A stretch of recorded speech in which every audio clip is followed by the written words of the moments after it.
This is Dominant TV and a big welcome back to the Edmonton Oilers franchise mode here in NHL 17, guys. Today, you see the lines are absolutely jumbled up compared to what they were before. This is a suggestion based on Shaedon's comment. If you don't know who Shaedon is, make sure you go check out the comment section of my video. He's in almost every single franchise mode for the Oilers. And here's the kicker, he's a fellow Oilers fan, so you know what? Got to take the advice of a fellow Oilers fan when the Oilers aren't winning, right? That's how we all feel. If the Oilers would take the advice of the fans, maybe they'd win some games, right? So who knows? So here we go. We've got Foley, McDavid, Puljujärvi, Ehlers, Nugent Hopkins, and Draisaitl. So this is a loaded up top six. This is all our offense should be coming out of the top six. Jori Lehtera his line should be contributing what? Maybe 2 goals every 3 games. So out of 12 goals, that wouldn't be bad. And then you got the grind it out, hit it out fourth line. Of course, Connor Berkeley will go down to the fourth line once Paul Stastny is back from injury. The defense, he didn't really want to touch the defense, but I am going to keep it exactly the same. Josh Jacobs, he's a defensive defenseman, top 6, 23 years old. He should be able to do the job at this point. So that's where we're looking. I want to quickly touch on the AHL lines. We got Johan Larsson and Stephen Hodges down there.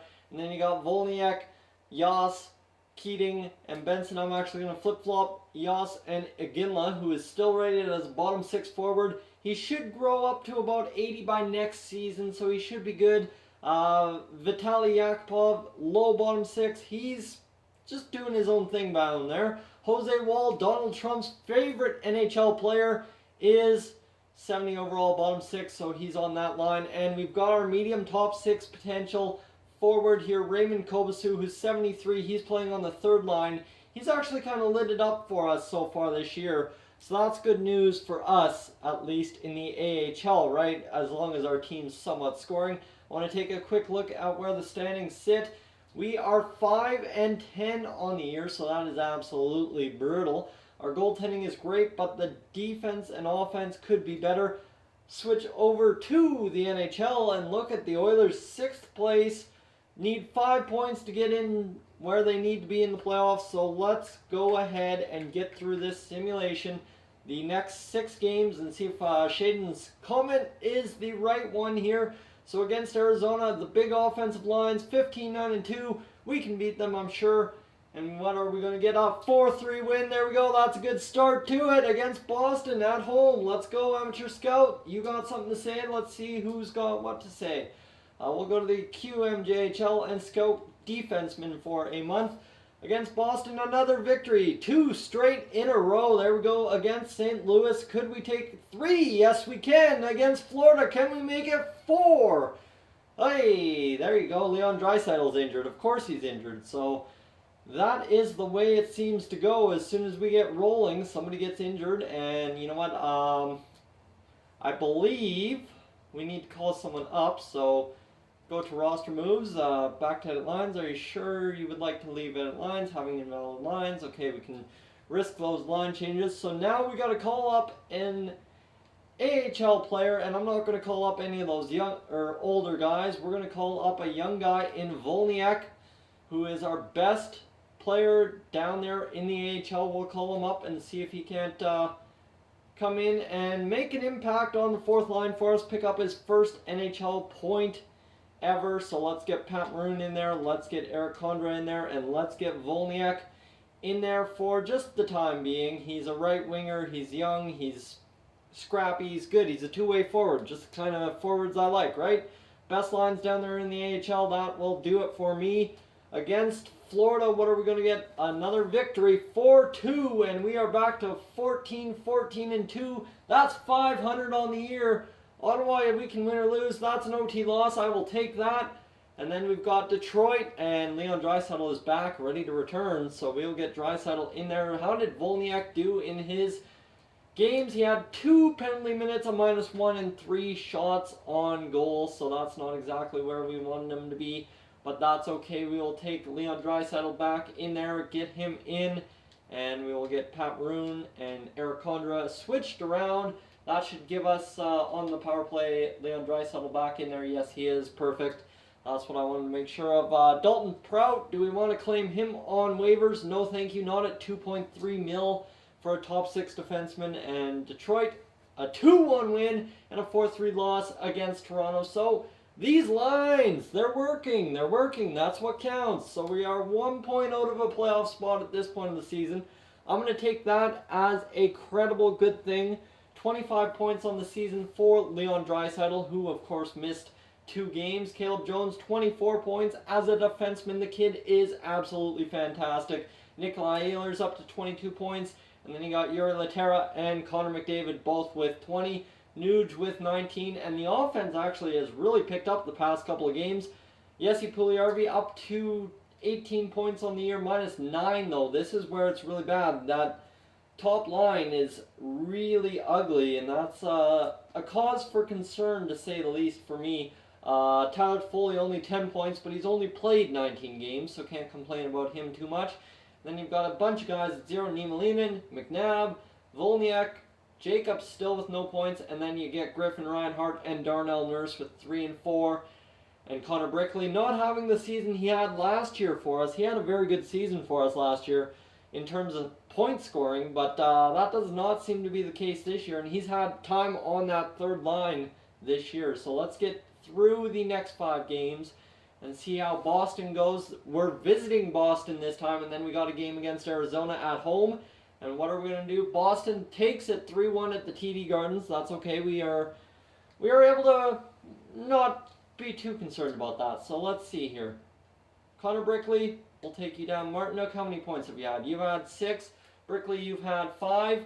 Martinook, are you a plus? No, you aren't. So tough decision here. They're both 27. Martinook's a sniper, so I'm going to actually take out Martinook. Or, pardon me, Mr.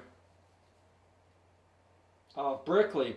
Rough day. So Stashny back in, Martinook stays in as the sniper, and that will mean we have to send down to the AHL Volniak. I want him to keep growing. He can't grow in the NHL, so we got to send him down. That's the tough part. As much of a great kid he's been all this time, just sticking in case an injury came in, we need him to go back down to the AHL, get time in there, and get ready for the NHL next season, when he'll be a depth player for us then. So best lines here in the AHL. And I'm just going to quickly get Vitaly Yakupov in there, because Yakupov is one of our elite players, hopefully for the future. Vitaly Yakupov. And Jose Wall also needs to get in there, not this Rich Haas dude. So Jose Wall in there. Let's go. There we go. Bingo. Let's get going. This is all on us now to win some games here against Arizona. Let's see Vitaly Yakupov gain some morale. That's good to hear. And let's see against Arizona, a 3-1 win. There we go. And against San Jose, what can we get out of this one? Another victory, maybe. 2-1 victory. And against Calgary, we need another victory. That's going to be a 2-1 loss. And Carolina, you are going to lose us 7-3. So rough to go there, but that's the way it happens sometimes. You know what? We had a good stretch games there for a while. Now we've lost 2 straight. We are 4 points back of a playoff spot. Let's just keep the simulation going. We'll get into, hopefully, the All-Star break, and then I'll be happy to stop the simulation there. So the next 5 games, Ottawa, LA. Let's see what we've got to start the month. Both at home.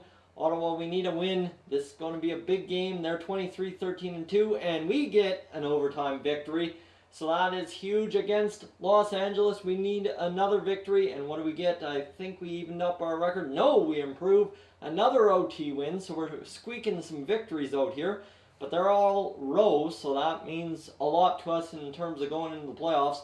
We'll scout forwards in the SHL for a little bit. And let's see, a 4-1 win against Winnipeg. So we're on a 3-game win streak. Against St. Louis, make it 4. Let's go to Nashville and make it 5.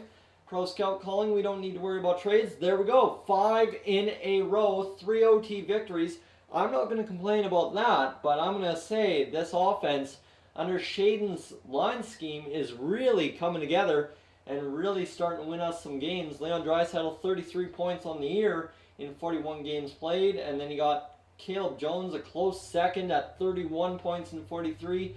Ehlers, Laterra, Nugent Hopkins, 28. Nugi's really having a resurgent year if you look at what he had last year in terms of points, he only had 58, whereas through 43 games he's had 28, so maybe not as great of a year as I was thinking, but he has had a good year. I mean, compared to years past, he's had a better year as well. So Nugent Hopkins getting it done. Puljujarvi 23 points, and then you got Connor McDavid with only 21 on the year, and he's a minus 12. I don't know what to do about McDavid. This is starting to concern me big, that our star-studded centerman is not doing his job out there.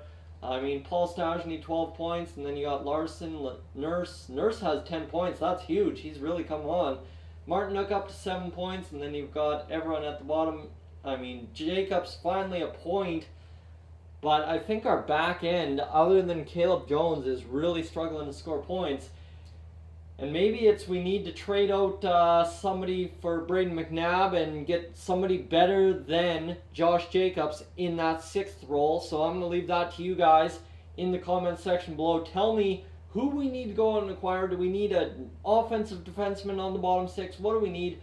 We'll go 5 more games and that will wrap up this simulation.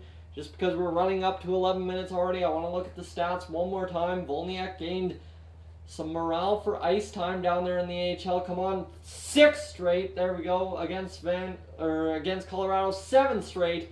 And against Buffalo, can we make it 8? And we do! That's huge. 8 straight games. Nashville one more time. And they snapped the 8-game winning streak. That's all right. We took a big lead in terms of goal scoring there. And we are going to lose Tyler Toffoli until the 28th of the year, so I don't know why we have to go to roster moves, because we only have 19 out of 21 skaters. Why do we only have 1 goalie? That does not make sense. Goalies, let's see here. Oh, Cam Talbot's injured. That's why we need to go to roster moves, because we need to call up a goaltender, and that means we are calling up our young goaltender, Freddie Sandstrom, who is going to, or Felix Sandstrom, pardon me, who's going to do his job for us, edit the lines, and get the best movement. So that will wrap it up for today. Guys, we've got Tyler Toffoli injured and Felix Sandstrom coming up to the NHL to make his debut.